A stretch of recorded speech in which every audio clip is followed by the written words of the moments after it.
was supposed to be a simple afternoon. Two grandparents stopping by the store on their way home. No crime, no trouble, just a quiet errand. But within minutes, the ordinary turned into humiliation. Accused of theft they didn't commit. Surrounded.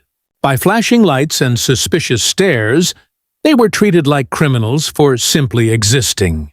The fear in their eyes told a story too familiar, one rooted in prejudice that refused to die. But what those officers didn't know was that someone else was on the way. Someone who wouldn't stand by and watch. What happened next left everyone speechless. They had been married for over 40 years. James and Evelyn were the kind of grandparents everyone in the neighborhood knew.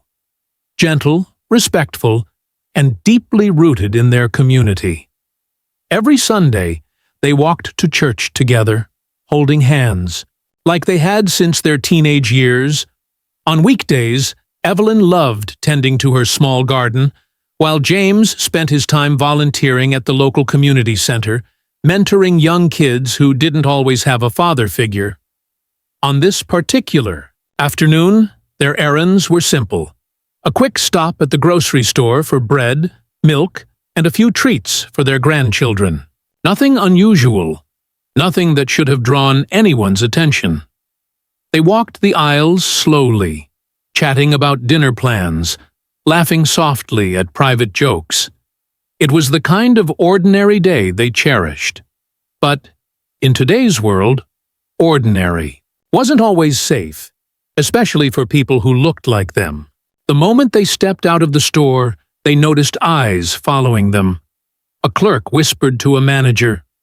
A phone call was made. By the time they reached their car, the first police cruiser was already pulling into the lot. James squeezed Evelyn's hand, trying to calm her nerves.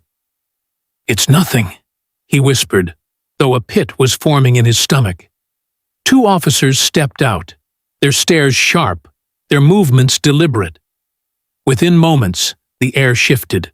What should have been a normal trip home was about to become a test of dignity, faith, and survival. Because these officers weren't here to protect, they were here to accuse. The officers didn't waste time. With hands resting near their holsters, they walked straight toward James and Evelyn. Their voices were sharp, not questioning, but accusing. "Sir, ma'am, we've had reports of theft. We're going to need you to step aside." Evelyn froze, her groceries slipping slightly in her grip. James tried to keep his voice steady, though he could feel his pulse quickening. "There must be some mistake. We paid inside, you can check the receipt." But the receipt meant nothing. To the officers, their words weren't worth hearing. One of them snatched the bag from Evelyn's hands, rifling through it as if catching them red-handed was a certainty. The other demanded identification, his tone dripping with suspicion. Passers-by slowed down, some pulling out their phones, others whispering. The humiliation sank in quickly. It wasn't just about suspicion anymore. It was a public spectacle. James tried again, his voice firmer now. "We've done nothing wrong." "Then you won't mind cooperating," one officer shot back, reaching for Evelyn's purse. She recoiled instinctively, the sudden movement only feeding their narrative. "What are you hiding?" The moment felt surreal. They were in their 70s, frail but proud, standing in the same parking lot they had visited countless times before. Yet here they were, treated like criminals, their dignity stripped away under the weight of flashing lights and uniforms. Evelyn's hands trembled. She wasn't afraid of violence, though that was always a possibility. She was afraid of the way they were being seen. Strangers watching, whispering, some even smirking. Their reputation, their lives of kindness and respect, reduced to suspicion in the blink of an eye. Minutes dragged on like hours. Every explanation was brushed aside. The officers insisted they fit the description of two shoplifters reported earlier, though no proof was offered. It wasn't about the evidence, it was about power. And then, just when James felt his patience unraveling, just when Evelyn's eyes began to well with tears, a familiar sound cut through the tension. The low, steady rumble of a car pulling up behind the patrol vehicles. The door opened with a firm push, boots hitting the pavement with authority. Their son had arrived. Not just their son, but a United States Marine. His presence was immediate, commanding, and undeniable. And the moment the officers turned and saw who was walking toward them, the dynamic began to shift. The Marine's stride was steady, purposeful. His uniform spoke before he did. Decorated, crisp. A silent reminder of the service and sacrifice he carried with him. The officers, mid-accusation, paused as he approached, their confidence faltering for just a moment. He stopped between his parents and the men in blue, his broad frame a shield. His gaze was sharp, unwavering, the kind that made even seasoned officers rethink their tone. "What's going on here?" His voice wasn't loud, but it carried weight. One of the officers shifted uncomfortably, fumbling for justification. These two were suspected of theft. Suspected? The Marine cut in, his jaw tightening. "You've dragged my 70-year-old parents through humiliation without a shred of proof? Did you even check the cameras inside? Did you ask the cashier? Or is their skin color enough for you?" Silence. The onlookers had grown into a small crowd now, phones recording every second. The once emboldened officers found themselves under the very spotlight they had forced onto James and Evelyn. The Marine's voice grew sharper. "My parents raised me to serve this country, to believe in justice and dignity. I've risked my life overseas for freedoms you're supposed to uphold here at home. And yet, this is how you treat them? Elderly, innocent, respected members of this community?" His words cut deeper than any threat could. The officers exchanged glances, their authority crumbling as the weight of their actions became undeniable. James stood taller now, Evelyn clutching his arm, their fear slowly giving way to pride.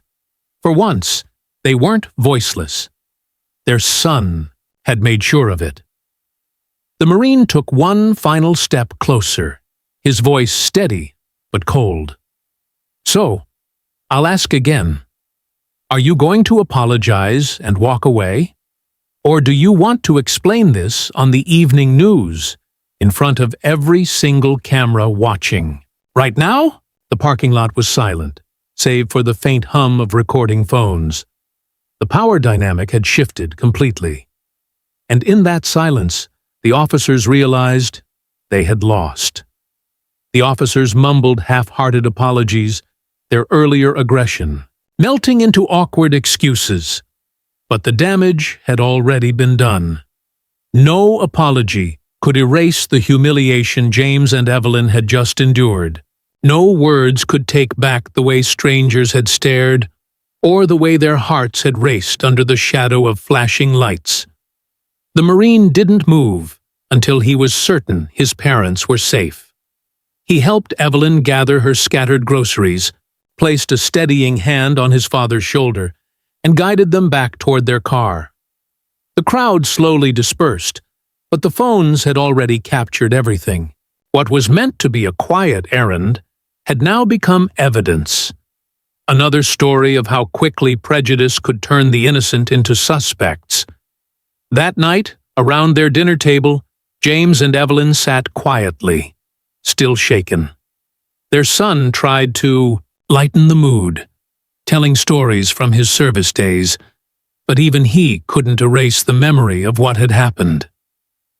Evelyn finally broke the silence. "We've lived through so much," she whispered, "but it still feels like nothing has changed."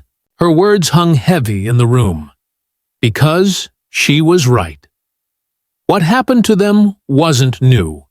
It was part of a long, painful cycle that far too many families knew too well. This wasn't just about two grandparents in a parking lot.